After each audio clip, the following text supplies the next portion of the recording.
Buenas tardes, hermanos. Dios los bendiga. Les saluda el pastor Luis Eduardo Villamil, pastor de la Iglesia Cuadrangular Nuevo Amanecer del barrio La Aurora de Bucaramanga, Colombia. Estamos hoy aquí reunidos para compartir un bello tema que se trata del libro o la carta a los romanos. Queremos darle gracias a Dios por este tiempo, por este momento. Igualmente pedirle al Señor que en su infinita misericordia y el Espíritu Santo nos permita celebrar este tiempo de palabra, de bendición para cada uno de nosotros. Vamos a orar y darle gracias al Señor porque el Señor es bueno, el Señor es maravilloso y el Señor nos ha permitido reunirnos en esta tarde a través de esta sala para compartir su palabra. Bendito Padre Celestial, te adoramos y te glorificamos. Te damos gracias, Señor, porque tú eres...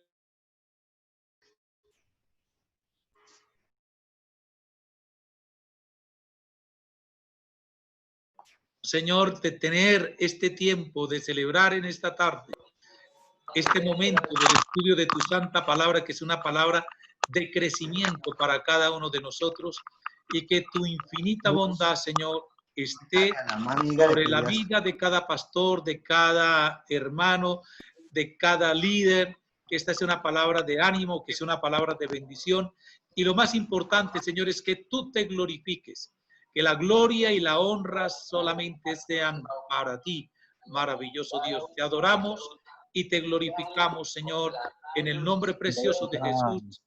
Amén y amén. Bien, hermanos, hoy nos hemos congregado para tratar la carta a los romanos. Y básicamente la carta a los romanos trata sobre la justicia de Dios. Por favor, hay un hermano que tiene un micrófono abierto que por favor nos colabore y lo cierre. Decíamos que la carta a los romanos trata sobre la justicia de Dios. E igualmente, hoy vamos a ver es la introducción, solo la introducción al tema de Romanos para ti. ¿Por qué la introducción? Porque es importante para poder entender todo el desarrollo de la carta, que podamos entender e interpretar unos conceptos que están en los primeros 17 versículos de esta carta en su capítulo 1. Igualmente, tenemos que tener en nuestra mente, por favor, ese es un requisito, que Pablo, cuando le está escribiendo a los romanos, él está partiendo de un supuesto. ¿De cuál supuesto está partiendo él? Que los destinatarios de la carta conocían el Antiguo Testamento. Es decir, él da por entendido que los lectores de su carta son personas que son expertas en Antiguo Testamento. Porque muchos de los conceptos que se van a desarrollar en esta carta tienen que ver con esa parte de la Biblia. Es una invitación también a que nosotros reflexionemos sobre estos temas que tienen que ver con la salvación y que tienen que ver con la justicia de Dios. Entonces, repito, hoy vamos a ingresar a este tema hermoso. Es un tema que tenemos que aprender a digerir. Está la niña de papá. Venga. Hacerlo parte de nuestra vida para poderlo comprender, para poderlo entender y lo más importante, para que lo podamos aplicar. En la dinámica que vamos a desarrollar durante este tiempo con relación al tema de Romanos para ti y que hemos titulado hoy La justicia de Dios, porque toda la carta trata sobre la justicia de Dios, vamos a desarrollarlo a través de los versículos para ir identificando cada uno de esos conceptos, temas que el apóstol Pablo quiere desarrollar a través de esta carta.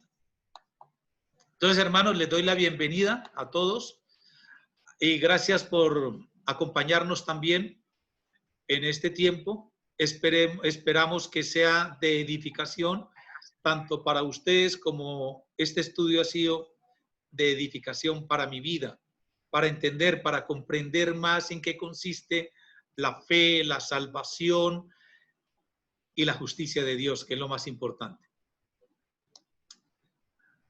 Decíamos en el principio que Romanos es en esencia una carta que fue escrita por el apóstol Pablo sobre ¿qué? El Evangelio de Dios. Y aquí empezamos ya a encontrar un diferencial. ¿Cuál es el diferencial? Nosotros hablamos del Evangelio, pero ¿de qué Evangelio hablamos? El Evangelio de quién hablamos nosotros. Y aquí el apóstol Pablo nos va a hacer una claridad. Nos va a presentar es el Evangelio de Dios. Nos va a presentar el Evangelio de Dios. Romanos capítulo 1, versículo 1, dice Pablo, siervo de Cristo Jesús, llamado a ser apóstol, apartado para anunciar el Evangelio de Dios. Inmediatamente el apóstol Pablo introduce un concepto, que es que el Evangelio de Dios. Ahora lo vamos a desarrollar un poco más adelante. Esta carta está escrita por un hombre marcado por el Evangelio. Y es la invitación a todos nosotros que el Señor nos hace a través de esta carta, es que cada uno de nosotros pueda ser marcado por el Evangelio. ¿Y qué significa ser marcado por el Evangelio? Es decir, que la obra y vida, en el caso del apóstol Pablo, es que la vida y obra de él giraron en torno al Evangelio. Y mostraron la diferencia que el Evangelio trae y produce. Entonces, quiero ser reiterativo en esos dos conceptos. El Evangelio de Dios me debe marcar nuestras vidas. ¿En dónde? En nuestra vida y la obra que nosotros estamos haciendo. Y ese Evangelio de Dios, ese Evangelio tiene que mostrar una diferencia. Tiene que generar un diferencial en lo que nos trae, en lo que nos llega, en lo que introducimos dentro de nosotros y lo que produce el Evangelio. Es un tema bien interesante que el apóstol Pablo desarrolla a través de esta carta con el concepto del Evangelio de Dios. Es una persona, vuelvo a repetir, que él vivió, encarnó ese Evangelio tanto dentro de sí, que él lo vivió. Y fue así que su vida y su obra siempre estuvieron enmarcados con relación a ¿qué? Al Evangelio. Y pudo mostrar una diferencia de lo que el Evangelio trajo a su vida y lo que le produjo en la vida de él. Por lo tanto, no es de sorprendernos que el inicio de esta carta trate sobre ese tema, el Evangelio. Y esa palabra del Evangelio lo vamos a desarrollar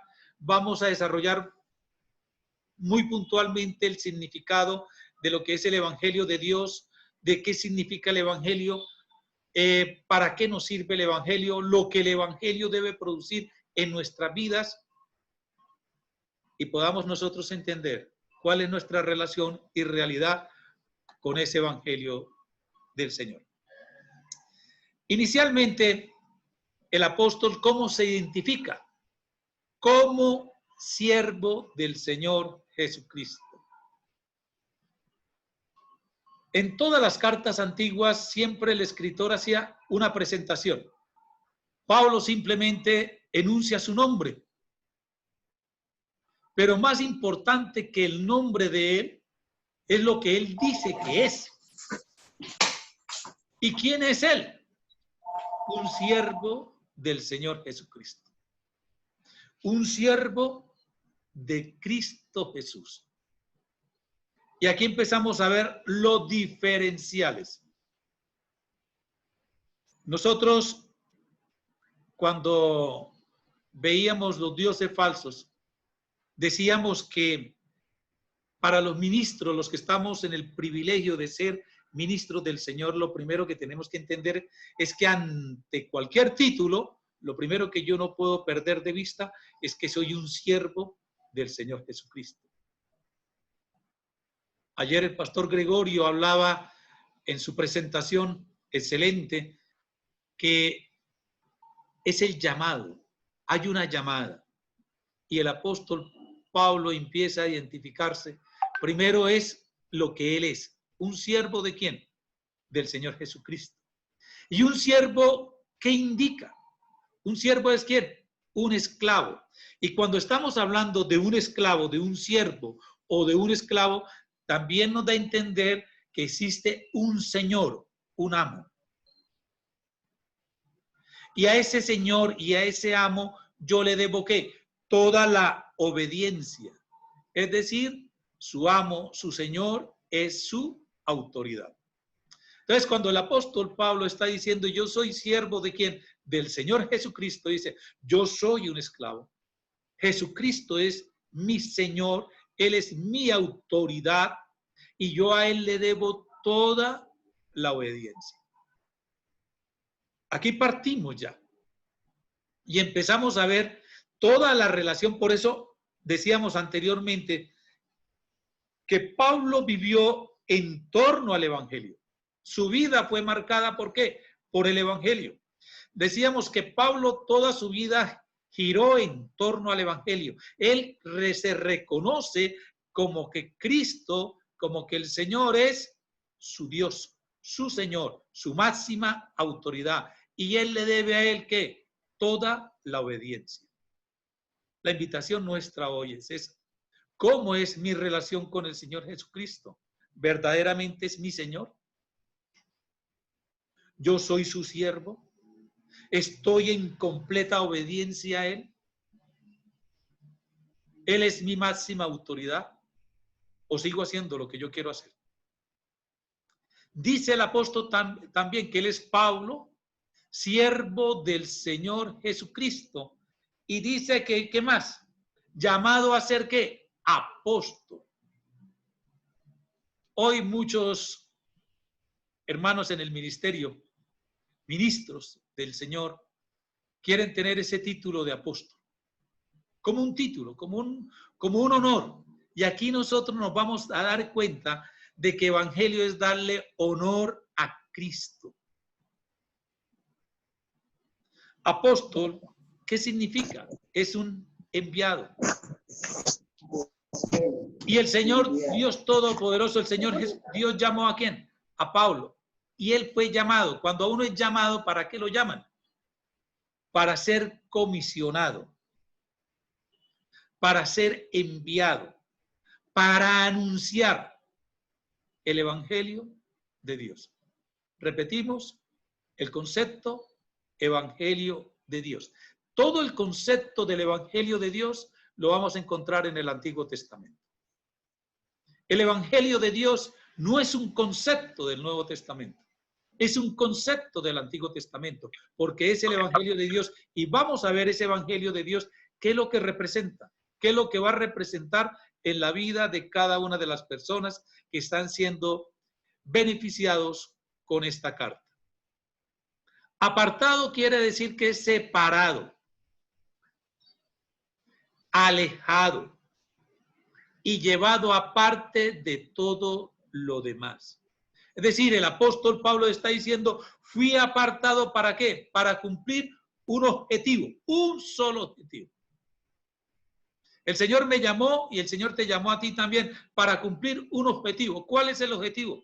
Difundir el Evangelio de Dios. Yo estoy en el ministerio porque el Señor me llamó y me apartó. ¿Para qué? Para difundir el Evangelio de Dios. No más. Hay otras cosas que vienen por añadidura, pero lo primordial, el objeto primordial de mi llamamiento es difundir el Evangelio de Dios. Definitivamente, por esta situación de COVID-19 que estamos viviendo, es una oportunidad que el Señor nos ha dado de difundir el Evangelio de Dios. Quiero que usted hoy no se quede con esto. No es una enseñanza más. Simplemente pueda entender, comprender que tu llamamiento fue ¿para qué? Para difundir el Evangelio de Dios. Para Pablo este Evangelio es tan grande, es una noticia tan maravillosa, es un llamamiento tan espectacular que él está dispuesto a separarse de cualquier cosa. ¿Cuáles? Riqueza, salud, elogios, amigos, seguridad, con el fin de ser ¿qué? Fiel a su llamado. Esa es la llamada, ese es el llamamiento. Pablo amaba tanto esta tarea, él amaba tanto este evangelio, que él estaba dispuesto a separarse, a dejarlo todo. ¿Para qué? Para cumplir el propósito de su llamamiento, dice él. ¿Cuál es el propósito de su llamamiento? Dar a conocer, difundir, enseñar, mostrar el evangelio de Dios. Eso es una de las cosas que hace Pablo en qué? En su presentación. Entonces él dice, ¿yo soy quién? Pablo, siervo de Jesús, llamado para ser apóstol, apartado para anunciar el evangelio de Dios. Nosotros fuimos llamados, fuimos apartados. ¿Para qué? para la misma tarea, difundir el Evangelio de Dios. Y ahora sí, ¿qué es el Evangelio? Aquí empezamos un poco más a trajinar con esto. ¿Qué es el Evangelio? El Evangelio por el cual el apóstol Pablo está dispuesto a ser esclavo, que lo va a hacer feliz para compartirlo, es aquel por el que él había sido llamado ¿a qué? A anunciar. Porque el Evangelio literalmente lo que significa es buen heraldo, es una declaración de una buena noticia o de un suceso. Porque nosotros nos hemos quedado con el concepto de evangelio. ¿Qué es evangelio? Las buenas nuevas. ¿Qué es evangelio? Las buenas noticias. ¿Cuál es el evangelio? El evangelio es las buenas noticias de que Cristo murió por mis pecados.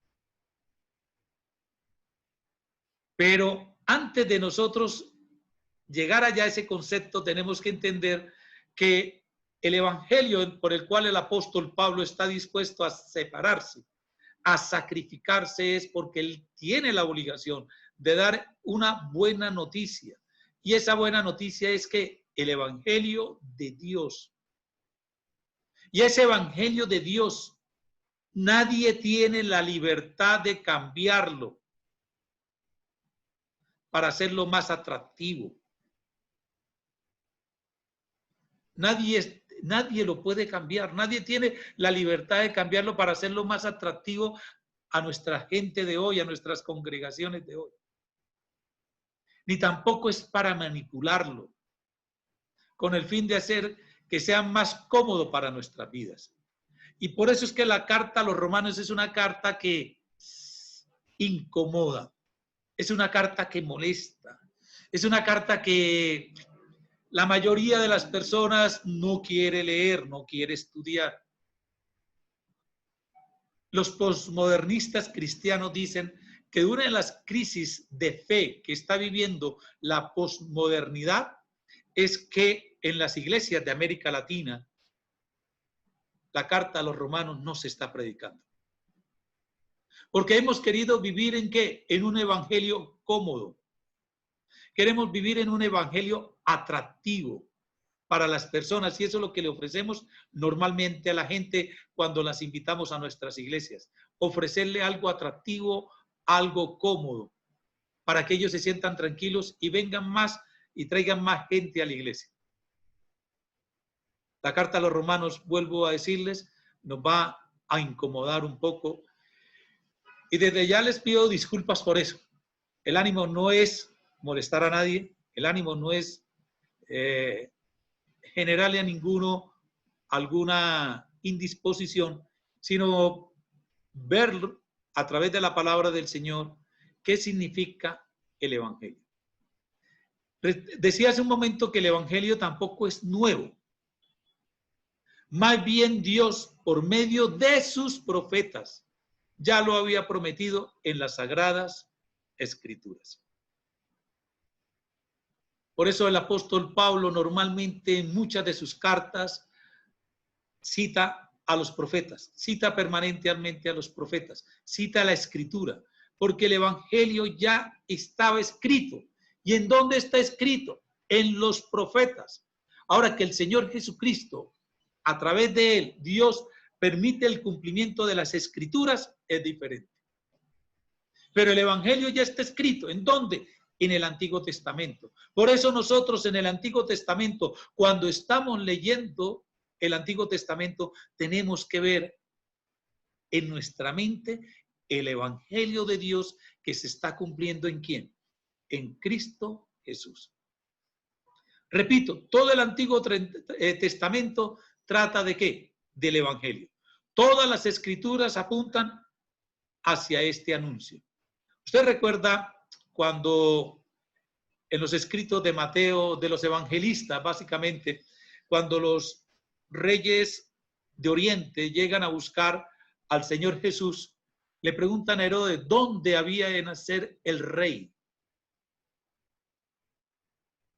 Y Herodes manda a consultar a quiénes. a los maestros, a los sacerdotes, escudriñen la escritura, busquen en la escritura dónde debe nacer el Mesías. ¿Cuál era el lugar donde él debía nacer? Por eso Herodes manda que a consultar, porque en la escritura ya se ha dicho cuál es el propósito de Dios, cómo va a ser la redención del mundo. Entonces, porque eso lo dice el versículo 2 de la carta a los Romanos capítulo 1. Dice, este evangelio habla ¿de quién? De su Hijo, que según la naturaleza humana versículo 2, por medio de sus profetas ya había prometido en las sagradas escrituras. ¿En dónde lo había prometido? En sus profetas. Es decir, ya el Señor a través de los profetas estaba anunciando ¿qué?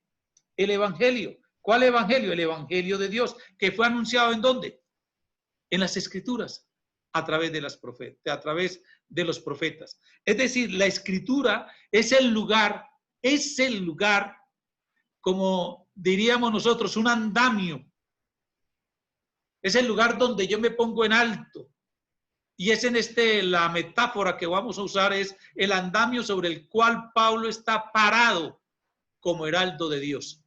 Pablo va a decir, este evangelio está ¿en dónde? En las escrituras. ¿Y cuáles son las escrituras que conocía Pablo en su momento? El Antiguo Testamento. Nosotros tenemos que ver el Antiguo Testamento porque el Antiguo Testamento es el evangelio de Dios. Que ese evangelio, como lo vamos a ver en el versículo 3, nos va a decir en ese evangelio se cumple ¿en quién? En el Señor Jesucristo. ¿Cuál es el contenido del evangelio? El contenido del evangelio es el Hijo de Dios. Por eso dice el versículo 3. Este evangelio habla de su Hijo, que según la naturaleza humana era descendiente de David. El contenido del evangelio es el Hijo de Dios. El evangelio se centra ¿en quién? En el Señor Jesús. El evangelio trata de una persona, no es un concepto. ¿Trata de quién? Del Señor Jesús, no de nosotros. Mire que repito, el concepto de evangelio. El evangelio trata de quién? Del Hijo de Dios. El evangelio trata de quién? Del Señor Jesús. El evangelio está tratando de una persona. El evangelio no es un concepto teórico. Porque normalmente nosotros a veces vivimos en un concepto teórico de lo que es el evangelio. Y cuando nosotros vemos el concepto teórico del evangelio, le perdemos ¿qué? Su sabrosura. Le perdemos ¿qué? Su interés. Perdemos ¿qué? Lo que es grande y lo que nos quiere enseñar a cada uno de nosotros. El evangelio trata de ¿quién? Del Señor Jesús. El evangelio no trata de nosotros. ¿Y qué es lo que nosotros le ofrecemos a la gente? Que si tú vienes a los caminos de Dios, Dios te va a hacer esto, Dios te va a hacer aquello. Le estamos vendiendo a la gente la idea que en Cristo nosotros venimos al evangelio y me solucionó los problemas que tenía financieros, me soluciona mis problemas de hogar, me soluciona toda una cantidad de cosas que se han producido por errores de mi vida. Y hay una cosa bien importante, que nosotros nunca comprenderemos el evangelio hasta que entendamos que no es esencialmente un mensaje acerca de nuestras vidas, nuestros sueños o nuestras esperanzas. Nosotros tenemos que entender que el evangelio, repito, se trata de ¿quién? Del Hijo de Dios, del Señor Jesús. ¿Se trata de quién? De una persona. Nosotros tenemos que entender que el mensaje del evangelio no se trata de nuestras vidas, No se trata de nuestros sueños, no se trata de nuestras esperanzas, no se trata de nuestras expectativas de vida. A veces nosotros le decimos a la gente en la iglesia, cree en el Señor, crea, y el proyecto que tú tienes, y si tú crees en el Señor te lo va a hacer una realidad. Eso no es así. Nosotros, como vamos a ver más adelante, tenemos que verdaderamente creer este evangelio, insertarlo, ingresarlo a nuestra vida, a comprenderlo en dónde, en nuestros corazones. Que ese evangelio se arraigue en nuestros corazones, que se siembre en nuestro corazón. Sí, el evangelio trata de todas las cosas que afectan a las personas, es decir, mi trabajo, mis proyectos, mi educación, mi familia, pero además de, porque nosotros estamos viviendo ¿en qué? En la creación. Somos criaturas de Dios, estamos viviendo dentro de la creación, nos interrelacionamos con ellos. Pero lo que el Señor nos dice es, no dependa de ellas. No considere que la vida suya es eso. No piense que su vida es únicamente eso. Cuando tú vienes y conoces el Evangelio de Dios, esas cosas son ¿qué? Transformadas. ¿Son qué? Transformadas. ¿Por qué se transforman? Porque es que el Evangelio, repito, no se trata de nosotros, sino de Dios. El Evangelio es una declaración acerca del Hijo de Dios. A mí me parece siempre un versículo muy interesante y creo que lo vamos a ver más adelante en unas semanas. El concepto de la justicia de Dios, del reino de Dios, porque, y el pasaje que les digo está en el libro de Éxodo, capítulo 19, es un pasaje siempre muy interesante desde el punto de vista de las cosas que sucedieron tan espectaculares en ese momento. Éxodo capítulo 19, versículos 5 en adelante. Dice, si ahora ustedes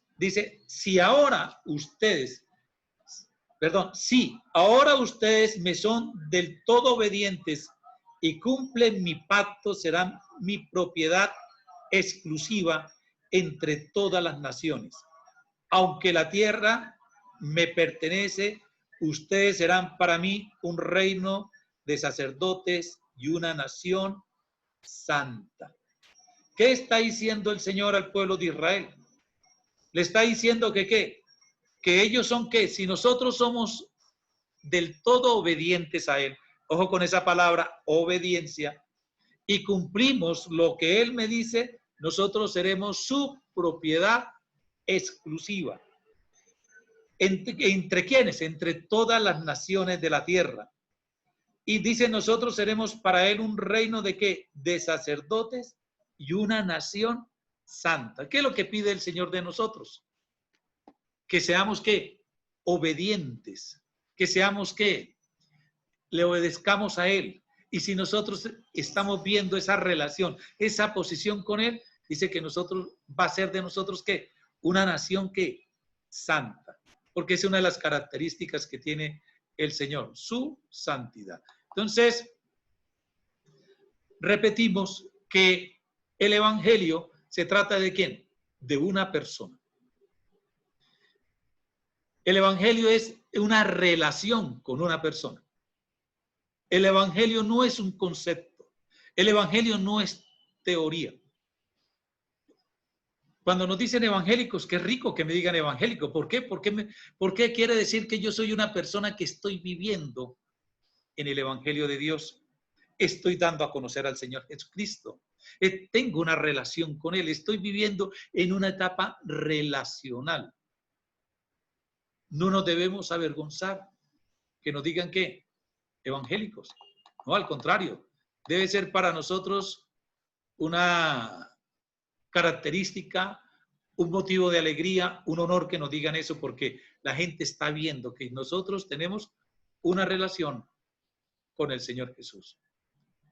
El versículo 4 de Romanos nos dice, pero que según el Espíritu de Santidad fue designado con poder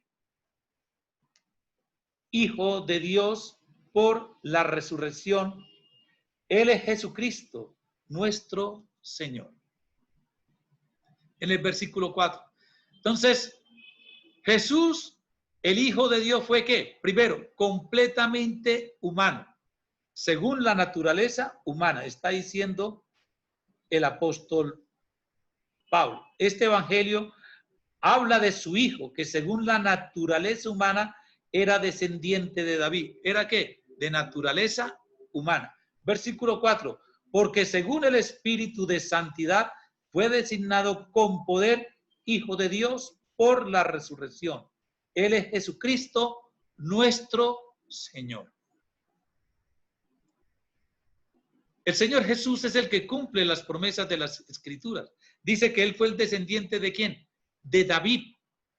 Y esa promesa está en el segundo libro de Samuel, capítulo 7, versículos 11 al 16.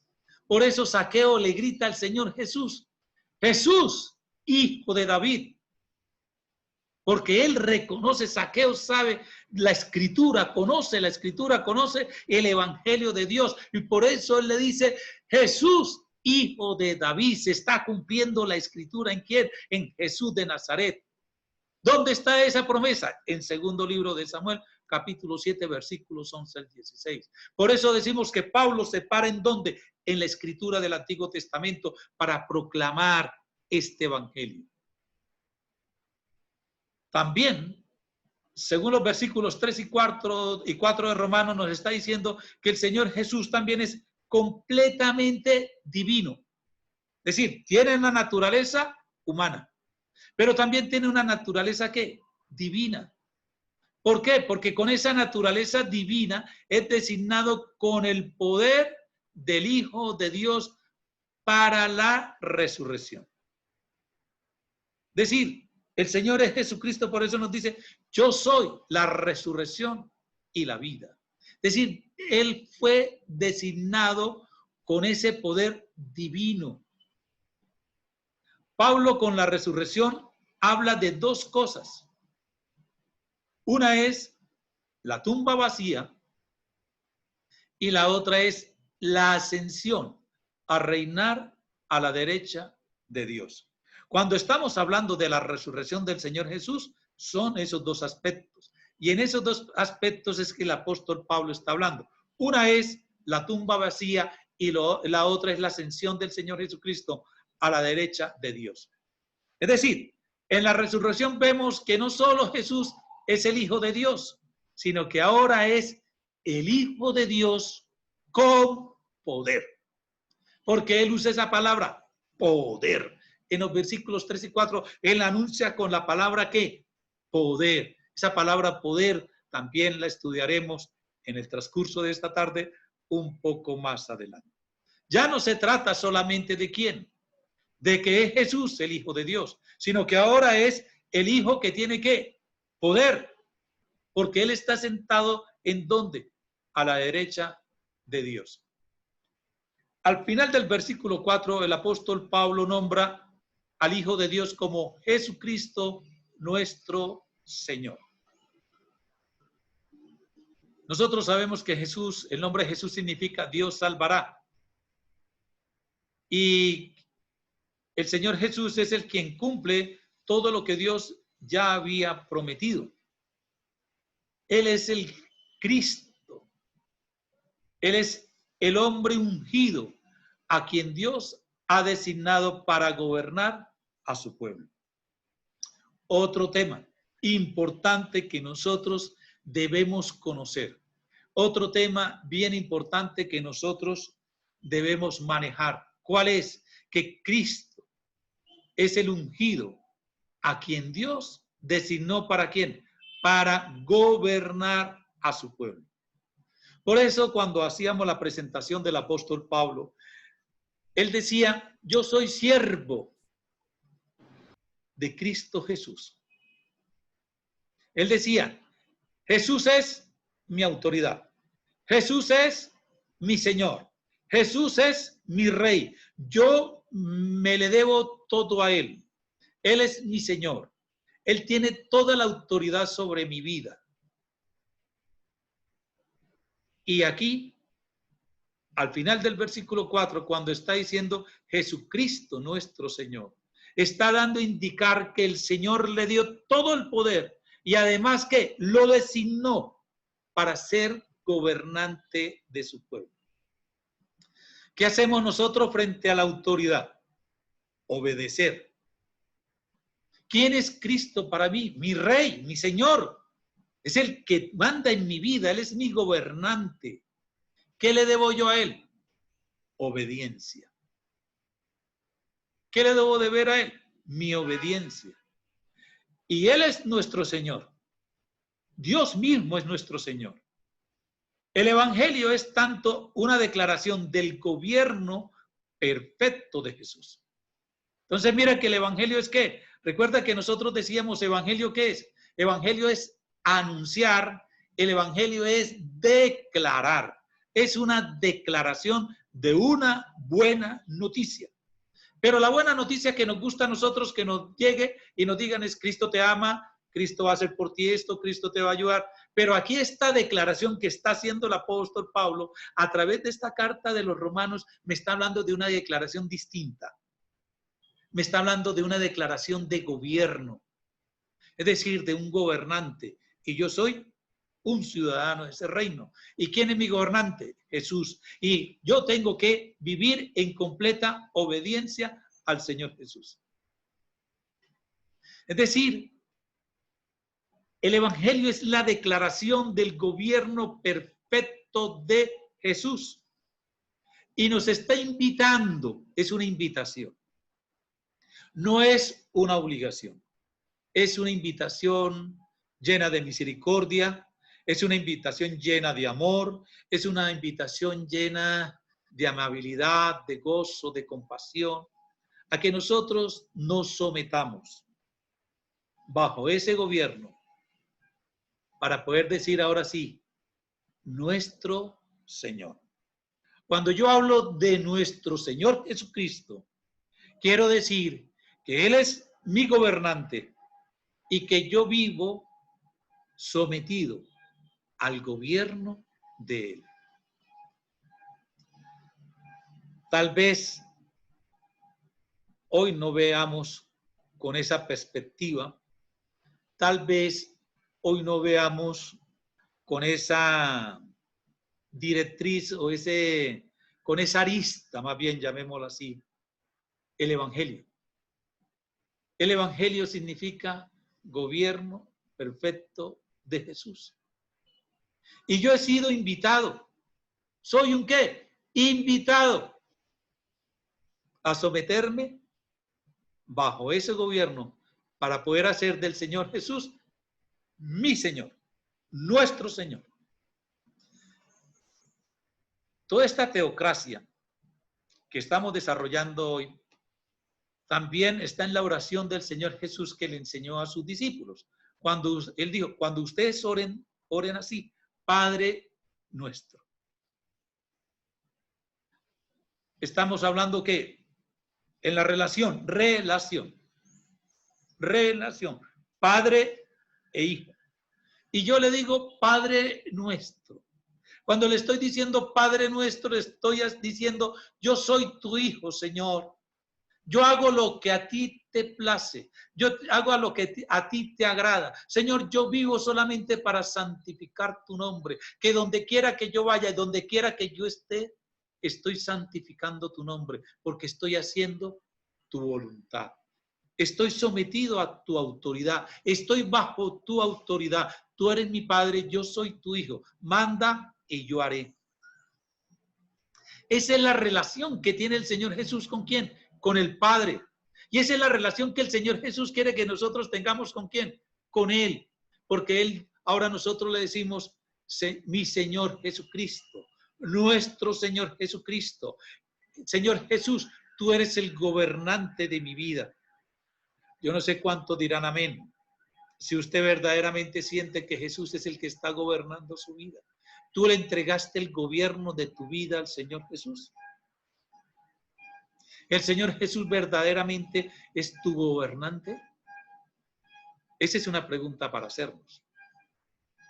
Entonces, mire que el Evangelio nos cambia el concepto, nos está cambiando la perspectiva de que es el Evangelio. Qué rico, nosotros decimos teóricamente, o el concepto de Evangelio decimos, ¿qué es el Evangelio? Buenas nuevas. ¿Qué es el Evangelio? Buenas noticias. Pero nos quedamos ahí. No avanzamos. ¿Y qué es avanzar? Es decir, sí, el Evangelio es una noticia, es una declaración. ¿Cuál noticia? ¿Cuál declaración? Que el gobierno perfecto del Señor Jesucristo reine en tu vida. Que el gobierno perfecto del Señor Jesucristo reine en tu vida. Cuando nosotros nos hablan ya de que me van a gobernar, decimos, ¿cuáles? No, hasta allá tampoco. Hasta allá tampoco. Entonces, nos encontramos que evangelio significa gobierno perfecto del Señor Jesucristo.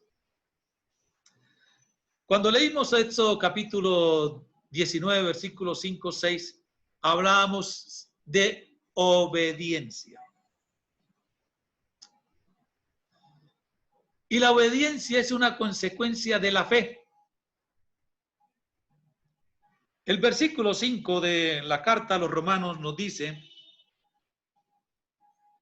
por medio de él y en honor a su nombre, recibimos el don apostólico para persuadir a todas las naciones que obedezcan a la fe. Unos conceptos bien interesantes ahí. Primero, el Evangelio se escribió, el Evangelio de Dios, la escritura del Antiguo Testamento, fue dado ¿para quién? Primeramente para los judíos. Pero ahora también se le incluye ¿a quién? A nosotros, los gentiles. Y Dios comisiona al apóstol Pablo para que él lleve el mensaje de su hijo ¿a quién? A los no judíos. ¿Y cuál era o cuál es el llamado de ese evangelio? Obedecer a Cristo. ¿Cuál es el llamado del evangelio? Obedecer a Cristo y confiar en él y vivir por la obediencia a la fe. Interesante. Qué rico nosotros, y yo lo digo también, y soy un llamado de Dios a su reino. Cuando el Señor me hizo el llamado, cuando el Señor hizo mi llamamiento. Ayer hablaba el pastor Gregorio de la llamada. Qué bonito uno decir, me llamaron, he sido llamado. Y el llamamiento, ¿pero qué implica el llamamiento? ¿Cuál es ese llamamiento del evangelio? Lo que primero dice el apóstol Pablo es que obedecer a Cristo. Tengo que ser un hombre obediente. ¿A quién? A Dios. Un hombre obediente ¿a quién? A Cristo. Otra cosa, tengo que confiar plenamente en el Señor Jesús. Mi llamamiento es obedecer a Cristo, confiar en Él y vivir por la obediencia a la fe. Por eso titulamos este apartado, la obediencia es una consecuencia de la fe. Vamos a tratar también el tema de la fe. Ya estamos desgregando un poquitico las cosas, estamos ya soltando un poquito las pepas. Ya entendemos que evangelio es gobierno perfecto del Señor Jesucristo en la vida de cada uno de nosotros. ¿Y cuál es el llamado de ese evangelio? ¿Obedecer a quién? Al Señor Jesús. Cuando el Señor Jesús gobierna mi vida, yo soy obediente a Él. Cuando el Señor Jesús gobierna mi vida, yo solo confío en Él. Cuando el Señor Jesús gobierna mi vida, la obediencia es una consecuencia de la fe, no es obligatoria, ella nace por sí sola. Esto no quiere decir que el apóstol Pablo le esté enseñando a los gentiles que para ser salvos, ellos deben tener fe y además llevar a cabo la obediencia. No está diciendo el apóstol Pablo. Para usted ser salvo necesita creer en el Señor Jesucristo y obedecer. Ojo, la obediencia es una cosa que es consecuencia de. Si estas dos condiciones, fe y obediencia, fueran los elementos necesarios para ser salvos, es decir, nosotros, vuelvo a repetir, para ser salvos no necesitamos sino una cosa, fe en el Señor Jesucristo. La consecuencia de tener la fe en Él, porque ¿cuál es la fe mía? En el Señor Jesucristo. ¿Que Él es quién? Mi Señor. ¿Que Él es quién? Mi gobernante. ¿Quién es quién? Ya creo en Él. Creo que el Señor Jesucristo es mi Señor. Creo que el Señor Jesucristo es mi Rey. Creo que el Señor Jesucristo es mi gobernante. Ahora viene ¿qué? Después de que yo creo soy salvo. Cuando yo creo soy salvo. Después de que yo creo viene una consecuencia de esa fe, de tener en el Señor Jesucristo, es que voy a obedecer. El apóstol Pablo está diciendo, no pienses que estos dos elementos son necesarios para estar bien con Dios. Eso es lo que él está diciendo. Lo que él está diciendo es más bien, esta es una obediencia que procede ¿de dónde? De la fe. ¿Que surge de dónde? De una confianza incondicional en Jesús, el Hijo de Dios. ¿De dónde viene mi fe? Mi fe viene ¿de dónde? De una confianza incondicional. Yo tengo confianza solamente en el Señor Jesús. Y cuando yo tengo esa confianza solamente en Él, yo soy ¿qué? Obediente por naturaleza. Pero yo, ¿por qué no obedezco no soy obediente a Cristo? ¿Porque me ha fallado la fe? No, la fe yo creí y creo que el Señor Jesús es el cumplimiento del Evangelio de Dios, que es el Mesías prometido en el Evangelio de Dios en las Escrituras del Antiguo Testamento. Creo que el Señor Jesús es el Salvador del mundo. Lo creo. Yo lo creo. Pero. Cuando una cosa es creer en el Señor Jesucristo y otra cosa es confiar plenamente en Él. Entonces, cuando yo tengo planes B, es porque he perdido la confianza en el Señor Jesucristo. Mi plan A es siempre confianza en el Señor Jesús. En cualquier circunstancia en que yo me encuentre, tengo que confiar plenamente en el Señor Jesús. Cuando yo tengo esa fe incondicional en Él, yo le obedezco. Y por eso decimos que la obediencia brota de la fe. Yo confío plenamente en el Señor Jesús, pase lo que pase. Por lo tanto, yo obedezco. Y por eso decíamos que esa es una consecuencia de la fe que salva. Ahora vamos a hablar un tema, la fe que salva. La fe salvadora. Recuerde, la obediencia no es una condición para la salvación. La obediencia es consecuencia de la confianza que yo tengo en el Señor Jesucristo. Porque nosotros a veces también usamos el término de la obediencia mal. Y yo cuando confío en el Señor Jesucristo, ¿por qué confío en Él? ¿Por qué un hijo confía en un padre? ¿Por qué nosotros confiamos en Dios como nuestro Padre? Por una razón fundamental, le amamos. Le amamos. Cuando yo confío en el Señor Jesucristo, lo amo. Confío en Él plenamente. Confío plenamente en Él. Por lo tanto, lo que Él me diga que debo hacer, lo hago. Lo que el apóstol Pablo en este versículo 5 lo que nos lo está diciendo también es, lo que sí significa es que una fe verdadera en nuestros corazones. ¿En dónde debe estar la fe verdadera? ¿En mi mente? ¿En mi conocimiento? ¿En la teoría? La fe verdadera está ¿en dónde? En lo más íntimo de mi ser. Cuando hablamos de corazón, usted bien entiende, porque usted es pastor, usted es una persona estudiada en la palabra del Señor. Cuando hablamos nosotros de corazón es lo más profundo. Allá en lo más profundo de nuestro ser, llámelo, allá en toda esa profundidad de su ser que usted piensa, sueña, vive, cómo agradar a Dios. Cuando el centro de su vida es Dios, cuando el centro de su vida es Dios, es lo que nosotros llamamos una fe verdadera. Y cuando el centro de mi vida es el Señor Jesucristo, voy a obedecer fácilmente. Es decir, cuando hay esa fe verdadera en lo más profundo de nuestro ser, produce una obediencia que en nuestras vidas. ¿Por qué? ¿Por qué produce una obediencia en nuestras vidas?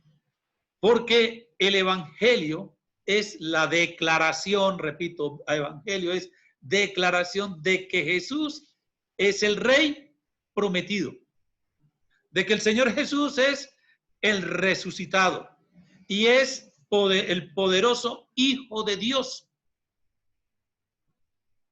Eso es evangelio. Es una declaración de ¿qué? De que Jesús es el Rey prometido, de que Jesús es el resucitado, que está en ¿dónde? A la derecha de Dios y por lo tanto es el poderoso Hijo de Dios, quien nos invita a entrar en su gobierno y a disfrutar de sus bendiciones. Amén. Y nos invita a su reino, a su gobierno, a disfrutar ¿de qué? De sus bendiciones. Cuando yo soy salvo, tengo unos resultados y una posición en Cristo. Y eso también lo vamos a desarrollar. La salvación, ¿qué es lo que produce en mi vida? ¿Y cuál es la posición que me coloca en Cristo? ¿Cuál es la posición que tengo con Él? Para que nosotros podamos cada día ingresar ese concepto a nuestras vidas, hacer lo propio y vivir ahí. Por eso Pablo, cuando él dice en el versículo 1, yo soy siervo del Señor Jesucristo para anunciar el Evangelio. Era un hombre del Evangelio.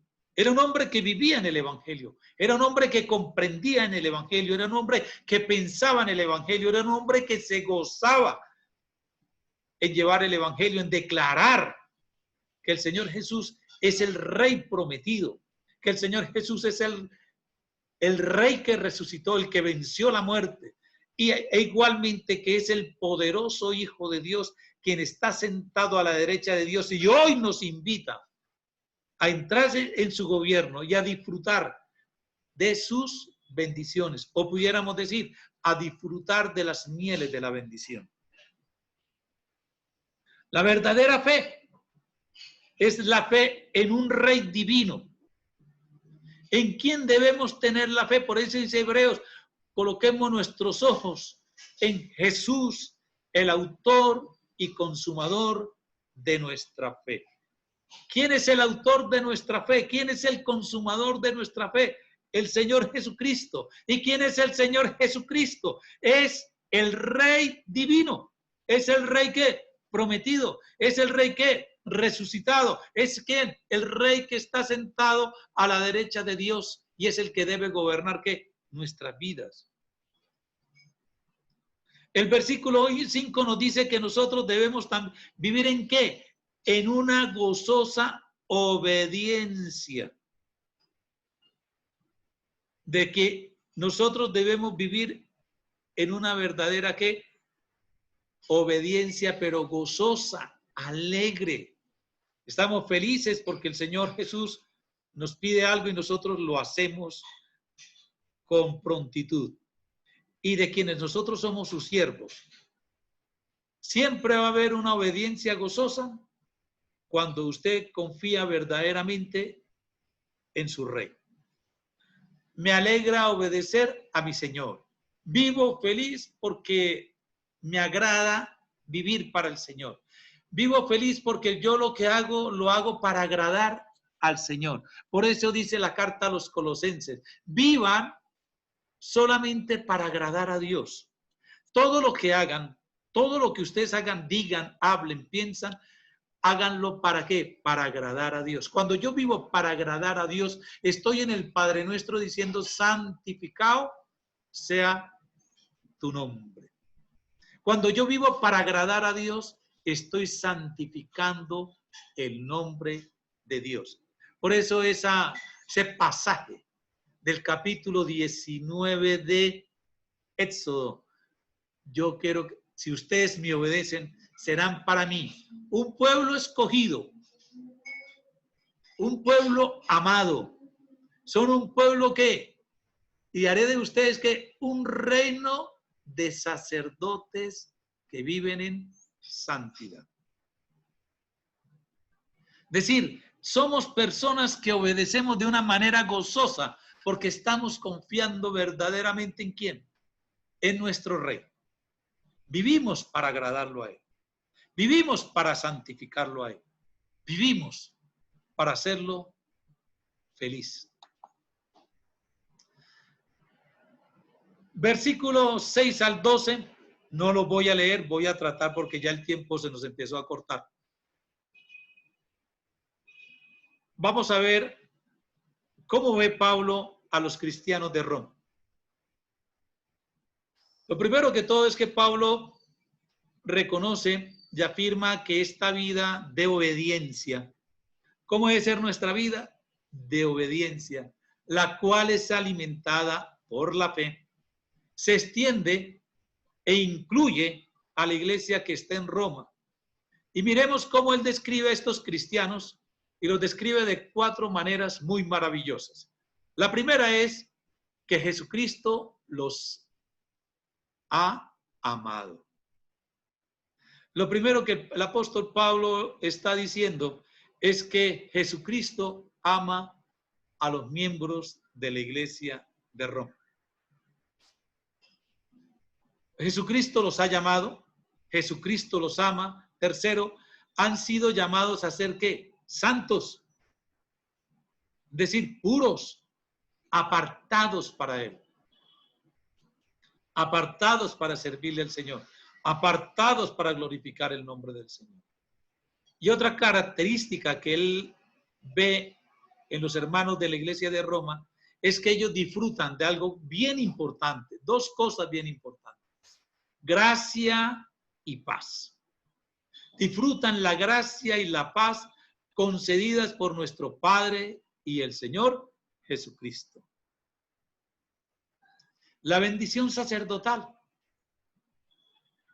Dios te bendiga, Dios te guarde, Dios te mire con agrado, Dios te extienda su gracia y Dios te extienda su paz.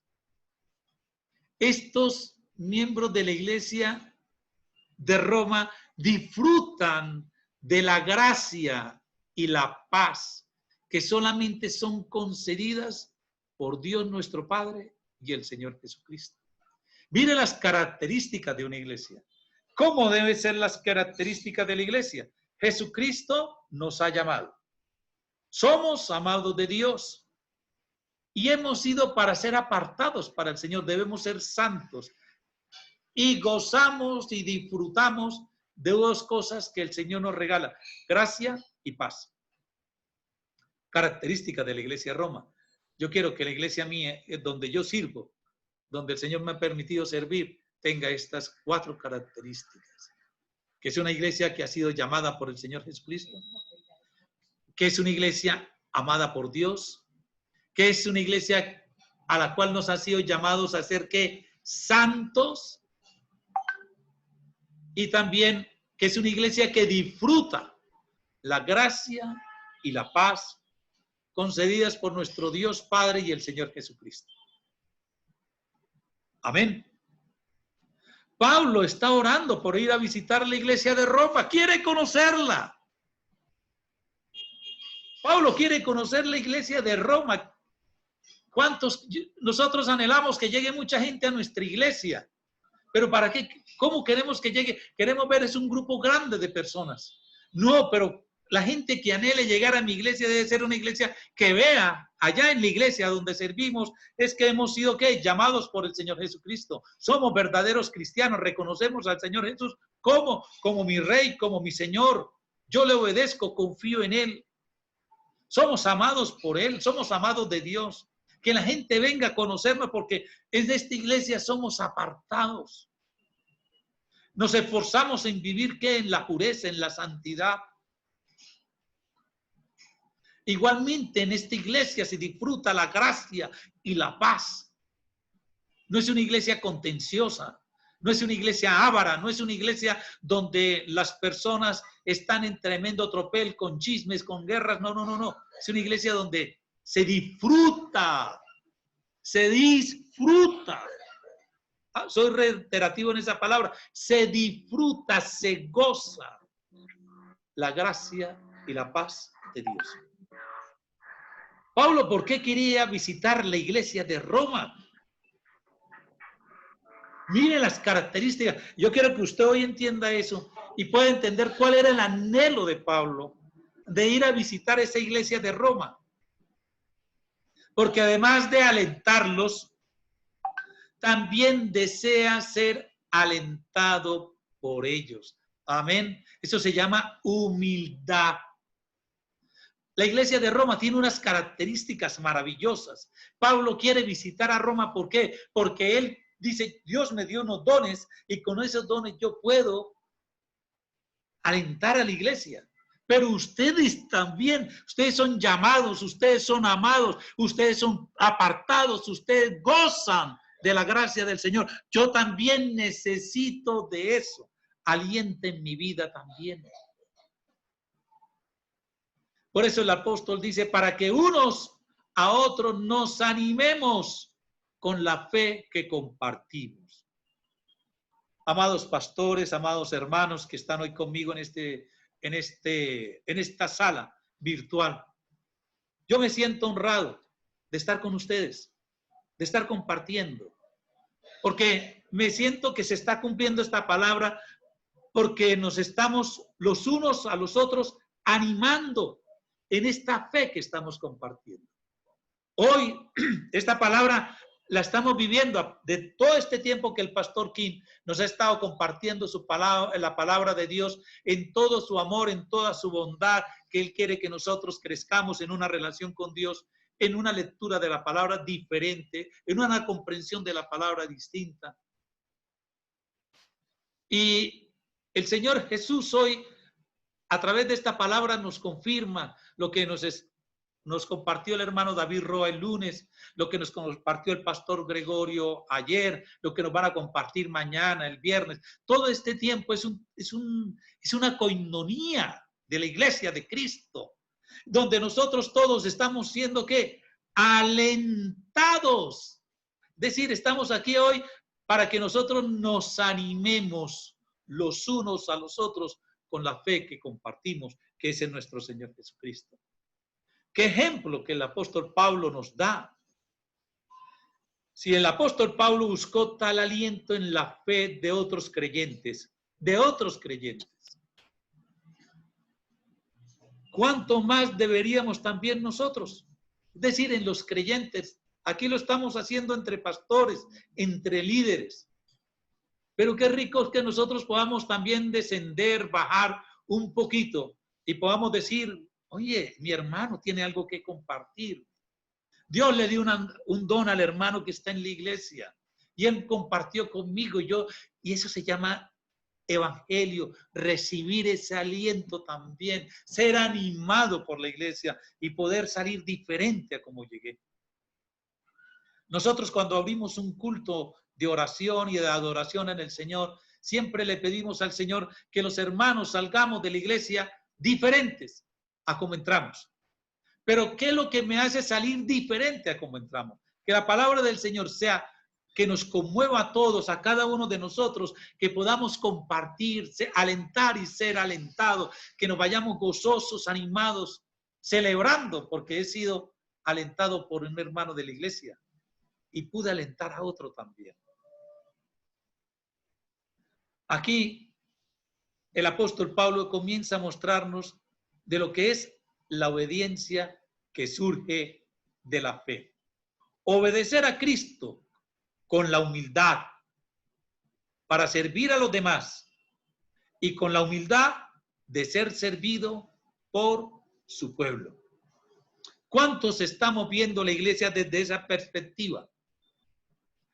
Mira que lo que el apóstol Pablo nos quiere mostrar es que la obediencia que surge de la fe, que compartimos nosotros, es obedecer a Cristo con la humildad para servir a los demás y también con la humildad de ser servido por su pueblo. Es un tiempo de doble vía. Tú me alientas y yo te aliento. Ahí empezamos en una verdadera fe, una fe obediente, una fe que alienta. Amén. Ya casi estamos terminando, hermanos. Este apartado lo titulé así: Pablo está endeudado. ¿Y tú? Vamos a ver si estás endeudado o no. Pero Pablo, él sí está endeudado. Lo que sabemos a través de estos versículos 13 al 15 es que Pablo está endeudado. Y vamos a ver si tú y yo estamos endeudados. Una invitación, amados consiervos que están conmigo en esta tarde, es que después de que terminemos la reunión, usted pueda de pronto llegar o ahí estás en tu casa. De pronto enciende la luz, calientas un tinto sabroso, un café sabroso, te sientas, toma la Biblia, abre el capítulo 1 de Romanos y te sientas a leer estos primeros 17 versículos. Yo llevo días, semanas ahí. Y ha sido para mí un gozo, un disfrute sencillamente espectacular. Bien, Pablo no ha visitado a Roma y tampoco conoce la iglesia de dicha ciudad. Él la conoce de lo que la gente dice. Entonces, ¿por qué se siente en deuda con ellos? Si Pablo no ha recibido nada de la iglesia de Roma, si Pablo no ha recibido nada de los creyentes de la iglesia de Roma, si Pablo no ha recibido nada de los habitantes de Roma, ¿por qué él se siente entonces en deuda con ellos? Y él lo dice allá en los primeros versículos de esta carta: porque Dios le ha compartido el evangelio, lo ha comisionado para declararlo a los demás. Así que le debe a la gente el evangelio. Por eso la pregunta: ¿tú no estás endeudado? Dios le dijo a Pablo: yo te aparté, yo te llamé para que tú que declares el evangelio, compartas el evangelio de Dios. Y el apóstol Pablo dice: sí, estoy endeudado, porque el Señor me llamó. Tengo una deuda ¿con quién? Con Dios. Dios me llamó ¿a qué? A declarar. Dios me llamó ¿a qué? A proclamar el evangelio. Por lo tanto, tengo que salir y proclamar el evangelio. Si no lo estoy haciendo, estoy endeudado con Dios. ¿Cuántos dicen amén? El evangelio declara, repetimos, que el Señor Jesús es el Salvador y poderoso Rey. Su posición, por favor, por eso les hablaba hace unos momentos de la palabra honor. Su posición demanda honor. Él es el Rey, Él es el Salvador, por lo tanto, su posición de Rey y de poderoso Salvador demanda que honor. Sus acciones de morir y resucitar merecen ¿qué? Honor. Y el Señor Jesucristo solamente es honrado cuando es reconocido como nuestro Señor. Es por honor a Jesús que Pablo les comparte a las personas el Evangelio. Nosotros somos muy fáciles de palabras, somos muy fáciles de boca. Nosotros decimos, Señor Jesús recibe toda la honra y toda la gloria. Que el Señor Jesús reciba toda la honra. Pero ¿es así como el Señor quiere que lo honremos? No. El Señor Jesús solamente es honrado cuando es reconocido como nuestro Señor. Y para que Él sea reconocido como nuestro Señor, yo tengo que ir y proclamar el Evangelio, tanto a los que están en la iglesia como a los que están por fuera de la iglesia. Ahí es cuando yo le empiezo a rendir honra y honor al Señor Jesucristo. Y es por eso que el apóstol Pablo se siente que en deuda. Y es por el honor a Jesús que el apóstol Pablo decide y quiere ir a Roma y compartir el Evangelio a todas las personas. El deseo del apóstol Pablo de liquidar su deuda transmitiendo el mensaje del Evangelio que Dios le dio es su amor y su respeto por Jesús. Y es su amor y respeto por las personas lo que le impulsa a él a predicar el Evangelio. Dice él, a ustedes que están en Roma. Es decir, Pablo, además de que él quiere liquidar la deuda que tiene con Dios, él tiene que liquidar la deuda que tiene con los demás, porque a mí me comisionaron para que fuera a los demás y proclamara el Evangelio, para que predicara el Evangelio. Yo tengo esa deuda, la tengo que pagar. Pero Pablo, además de que tiene que liquidar la deuda, él dice, yo lo voy a hacer por dos cosas. Primero es por amor y respeto al Señor Jesucristo.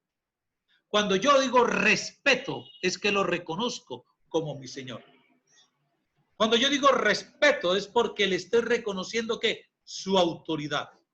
Por amor y respeto del Señor Jesús. Y también por amor y respeto a aquellas personas que están fuera de la iglesia y que se están perdiendo. Igualmente, por amor y respeto por aquellas personas que están dentro de la iglesia, que es necesario que se les abran los ojos espirituales y todos puedan llegar a los pies del Señor Jesucristo. Esa palabra, ese concepto que el apóstol Pablo utiliza ahí, todos necesitan el Evangelio. Tanto los ustedes, de que él habla, tanto los ustedes que están dentro de la iglesia, como los ustedes que están todavía fuera de ella. El Evangelio es la manera en que las personas son llamadas a la fe y crecen en la fe. El Evangelio es la manera en que las personas son llamadas a la fe y crecen en la fe. Nosotros no hemos sido llamados para ser apóstoles a los gentiles hoy, como lo fue el apóstol Pablo. Nosotros no hemos recibido ese llamamiento. Nosotros no hemos recibido ese llamamiento a ser apóstoles a los gentiles, como lo fue el apóstol Pablo. Primero tenemos que entender eso. Pero sí que fuimos ¿qué? Perdón. Pero sí somos comisionados. Sí somos llamados por el Señor Jesucristo ¿a qué? A ser discípulos. Nosotros fuimos llamados para ser discípulos. Mateo capítulo 28, versículo 19 al 20, que tú lo conoces de memoria. Nosotros también fuimos comisionados, fuimos llamados ¿a qué? A llamar a las personas a la obediencia de la fe. Fuimos llamados a llamar a las personas a la obediencia de la fe. Y es una comisión ¿para quién? Para todos los creyentes. Eso es una comisión ¿para quién? Para todos los creyentes. El Señor Jesús, ¿qué dijo? Se me ha dado toda autoridad en el cielo y en la tierra. Por tanto, vayan. Mateo 28, 18, 19. Por lo tanto, ¿qué? Vayan. Entonces, vuelvo a la pregunta. Pablo estaba endeudado. Yo escribí aquí, Pablo está endeudado. ¿Y tú? Esa es una pregunta para que la reflexiones. ¿Y tú no estás endeudado? ¿Cómo estás tú? Por aquí me dicen, estoy doble endeudada. Entonces, la pregunta es, reflexionemos en eso. Este es bien interesante, este versículo 16. De este versículo 16 nos demoramos un ratico aquí. ¿El evangelio avergüenza? ¿Cómo así? Pastor, usted tampoco, ahora me va a salir que somos, el evangelio nos avergüenza. ¿Es posible avergonzarse del evangelio en lugar de sentir gozo por compartirlo? La otra palabra que se usa para avergonzar también significa sentirse ofendido. ¿De qué manera el evangelio es ofensivo? Porque una palabra, digamos, un sinónimo de vergüenza o de avergonzar es sentirse uno ofendido. Y ofendido quiere decir que estoy en una calidad de ofensa. Entonces el evangelio se convierte en un momento en ofensivo. ¿Para quién? Entonces vamos a mirar 4 aspectos cuando el evangelio se convierte en algo que es ofensivo para una persona.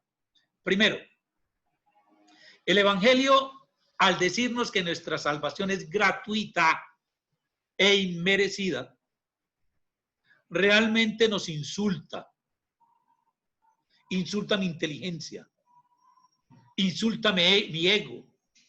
¿Por qué? Porque me está diciendo que somos unos ¿qué? Fracasados espiritualmente hablando. Y que la única manera de obtener la salvación es a través de un regalo. Esto ofende ¿a qué? A la moral de la gente y a su decencia. Por eso el evangelio es ofensivo para muchas personas. Porque nosotros queremos tener méritos de algo. Nosotros queremos tener méritos para algo.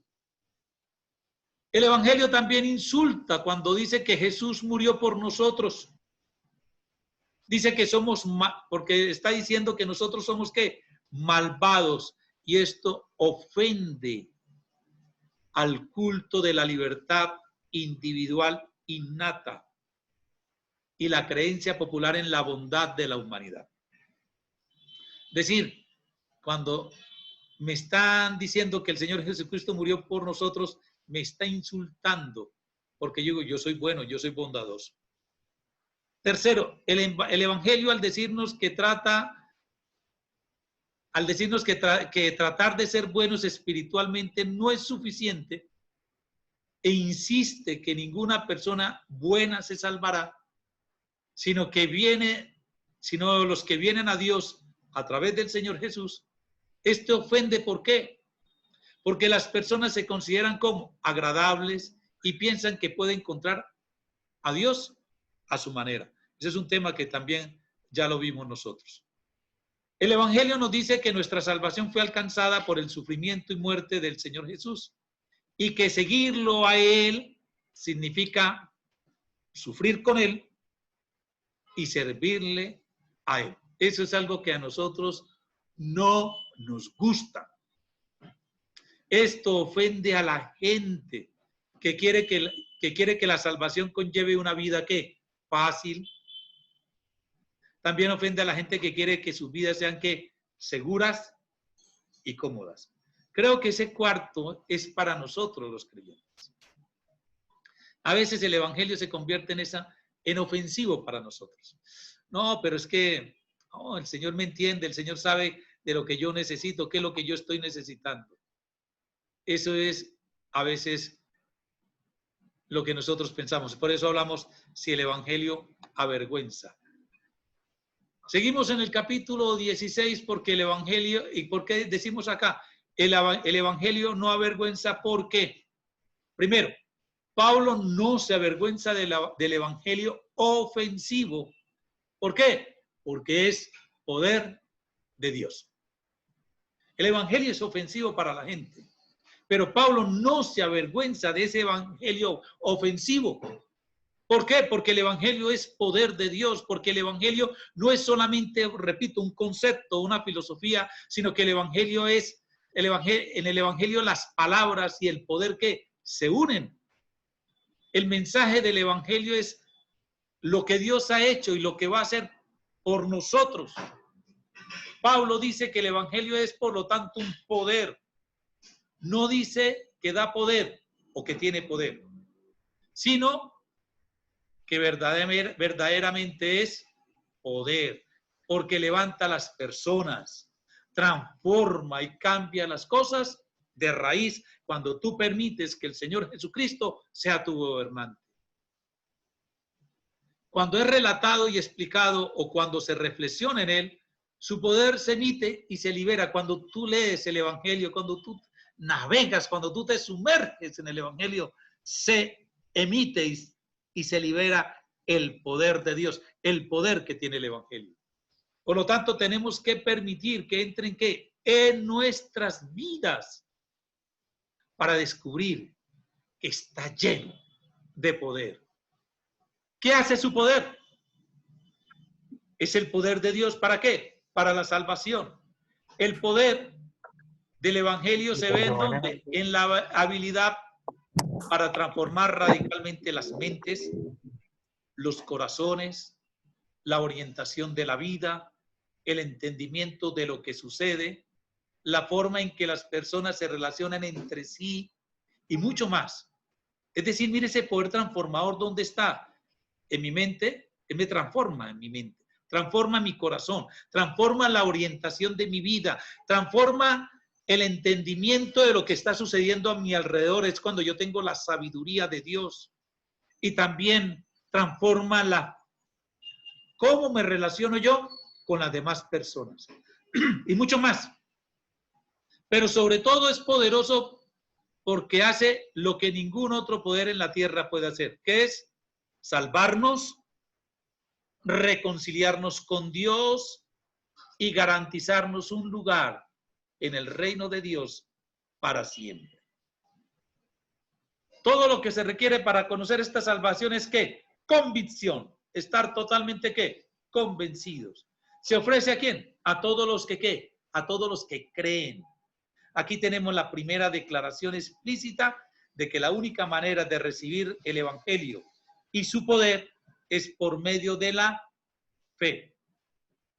La fe es en este sentido el canal o la conexión del poder del evangelio de Dios. Recuerden, el poder del evangelio es para todos los que creen, para todos los que creen. Y entramos al último versículo del día, que es la justicia revelada. Usted vio la primera ficha que coloqué, Romanos, la justicia de Dios. ¿Qué tiene el evangelio que lo hace tan poderoso, que le da esta cualidad de transformar vidas? Y la respuesta es, en el evangelio se revela la justicia que proviene de Dios. El evangelio trata del Hijo, pero en este pasaje el logro del evangelio, ¿cuál es? Que él se revela, que en él se revela que la justicia que proviene de Dios. Podemos darnos una idea bastante buena de lo que es la justicia. Si pensamos en la palabra misma, justicia es una palabra posicional, es una posición que significa tener una reputación buena o correcta, no tener deudas ni obligaciones hacia otra persona. Más bien significa que eres aceptable para la otra persona, porque tu historial no tiene nada en él que ponga en peligro la relación. La otra persona no tiene nada contra ti. La justicia de Dios se refiere al carácter justo de Dios. Dios es perfectamente bueno y santo. Dios no tiene falta alguna ni es culpable de nada. La reputación justa se recibe de Dios y su Hijo nos la ofrece. Quiero decir esto así. Es importante que nosotros podamos tener en cuenta que aquí no se está hablando de que el Señor nos está prometiendo solo el perdón. Muchas personas piensan que Jesús murió solamente para perdonarnos. Nuestros pecados fueron, ¿qué? Puestos en Él. Y nosotros somos perdonados cuando creemos en Él. Eso es cierto. Pero eso es solo la mitad de la salvación cristiana. Si eso fuera todo lo que Jesús hizo, entonces nosotros diríamos borrón y cuenta nueva. Y Pablo nos dice que al contrario, además de la salvación, además del perdón de los pecados, se nos ha acreditado, es decir, se nos ha puesto a nuestro favor la justicia, en lugar de ser simplemente declarados culpables. El justo por la fe vivirá. En la raíz de todos y cada uno de los pecados y en cada uno de todos los problemas que tenemos normalmente en nuestra vida está la incredulidad y el rechazo al evangelio, que ya tú lo sabes qué es. Tanto las personas inmorales como las morales le dan la espalda al evangelio cuando intentan ser sus propios salvadores. Recuerda una cosa, el evangelio siempre ofenderá porque nos revela que tenemos una necesidad que no podemos satisfacer. Así que siempre seremos tentados a avergonzarnos del evangelio. Y debemos recordar que el evangelio es el poder de Dios, que revela la justicia de Dios, y es la única manera en la que recibimos su justicia. Y esto es lo que nos da un giro total, es la bisagra. Dicen los teólogos, la justicia de Dios es la bisagra de la salvación, es la bisagra de la vida cristiana. Y esto es lo que nos da un giro total a nuestra actitud para compartir el evangelio. Lo opuesto a avergonzarse del evangelio no es estar dispuesto a evangelizar ni tener la buena intención de hacerlo, sino sentir entusiasmo y anhelo ardiente por proclamarlo. Nos entusiasmamos cuando conocemos la verdad, la maravilla y el poder del evangelio de una manera tan profunda que lo anunciamos, no porque sepamos que debemos hacerlo o porque sintamos que tenemos la necesidad de hacerlo, sino porque nos place y nos encanta hacerlo. Pero lo más importante es por honor de su nombre. Amén. Hermanos, Dios los bendiga.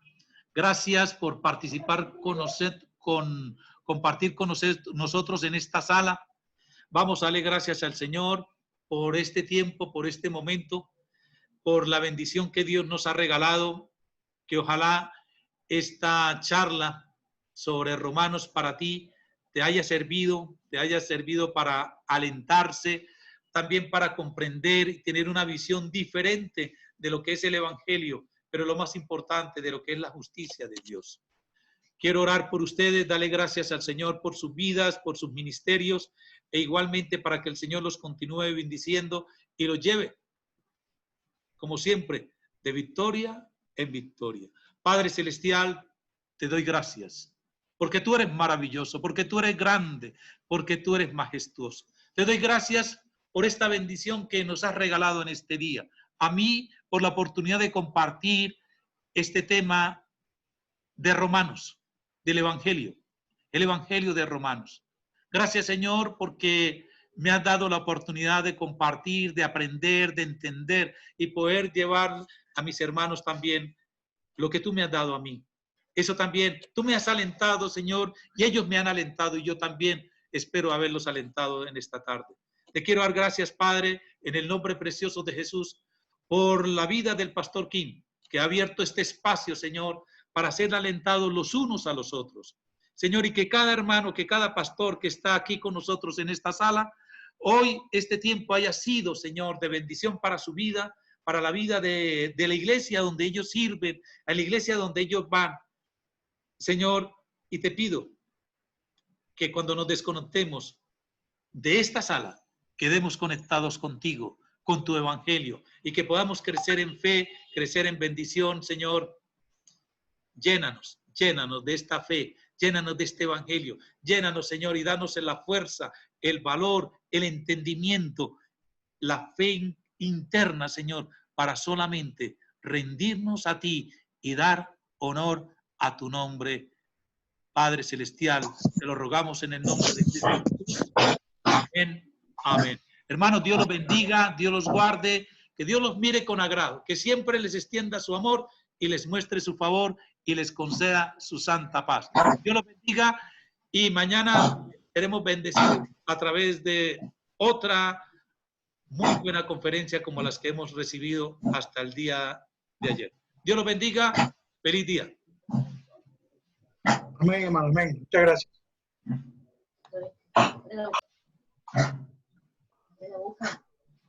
No coma mucho, se pone muy